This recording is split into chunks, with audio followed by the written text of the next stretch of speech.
একাধিক foreign exchange company দিয়ে বিদেশে সাইফন রেশন দুর্নীতির হাজার হাজার কোটি টাকা। খবর ইডি সূত্র মারফত শঙ্করাড্ড চৌরঙ্গীর ফরেক্স অফিস থেকে লাখ লাখ বাংলাদেশি মুদ্রা উদ্ধার। উৎসের সন্ধানে ইডি সিজিওতে তলব শঙ্করের মেয়ে ঋতুপর্ণাকে।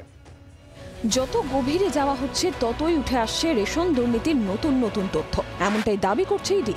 এনফোর্সমেন্ট ডিরেক্টরেট মনে করছে পরিবারের প্রত্যেক সদস্যের নামে একটি করে ফরেন এক্সচেঞ্জ কোম্পানি নথিভুক্ত করেন ইডি হেফাজতে থাকা শঙ্করাঢ্য। আর এই সূত্রেই আলো পড়েছে অর্পণ ফরেক্স প্রাইভেট লিমিটেড নামে একটি ফরেন এক্সচেঞ্জ কোম্পানির উপর। দেখা যাচ্ছে কোম্পানিটির সদর দপ্তর বনগাঁ পুরসভায়। শঙ্করাঢ্য যেখানকার প্রাক্তন চেয়ারম্যান। এতেই শেষ নয়, অর্পণ ফরেক্সের দুই ডিরেক্টর শঙ্করের স্ত্রী জ্যোৎস্না আঢ্য ও মেয়ে ঋতুপর্ণা। ঘটনাচক্রে দুজনেই ডিরেক্টর হন একই দিনে 2022-এর 7ই জুলাই। কিন্তু কেন খোলা হয় একের পর এক ফরেন এক্সচেঞ্জ কোম্পানি?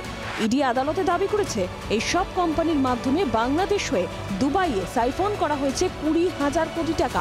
ইডির দাবি, জ্যোতিপ্রিয়া মল্লিকের নির্দেশে রেশন দুর্নীতির এই বিপুল টাকা এইভাবেই বিদেশে পাঠানো হয়। এই সূত্র ধরেই মঙ্গলবার সিজিও কমপ্লেক্সে তলব করা হয় অর্পণ ফরেক্স প্রাইভেট লিমিটেডের অন্যতম ডিরেক্টর শঙ্কর কন্যা ঋতুপর্ণাকে। যদিও শঙ্করের পরিবারের দাবি, বৈদেশিক মুদ্রা ব্যবসার জন্য তাদের আরবিআই লাইসেন্স রয়েছে। না, কিছু কাগজপত্র নিয়ে গেছে। ক্যাশ পয়সাও তো ফরেন এক্সচেঞ্জের কাজে তো পয়সা থাকবে। 8 লাখ টাকা বাংলা নিয়ে গেছে। এটা তো আমাদের বহুদিনকার ব্যবসা। আমাদের আরবিআই পারমিশন দিয়েছে, আরবিআই লাইসেন্স আছে। আমি তো রিজার্ভ ব্যাংকের অ্যাপ্রুভাল, নিশ্চয়ই এটা 2 নম্বরই ব্যবসা না। সমস্ত নথি দিয়েই ব্যবসা হয়।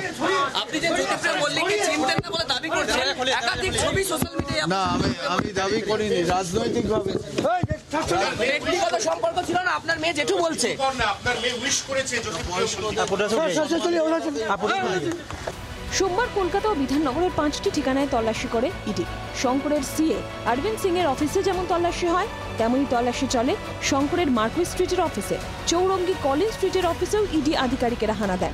মার্কুই স্ট্রিটের অফিস থেকে উদ্ধার হয় বিপুল পরিমাণ বাংলাদেশি টাকা, ভারতীয় মুদ্রায়, যার পরিমাণ অন্তত 8 লাখ।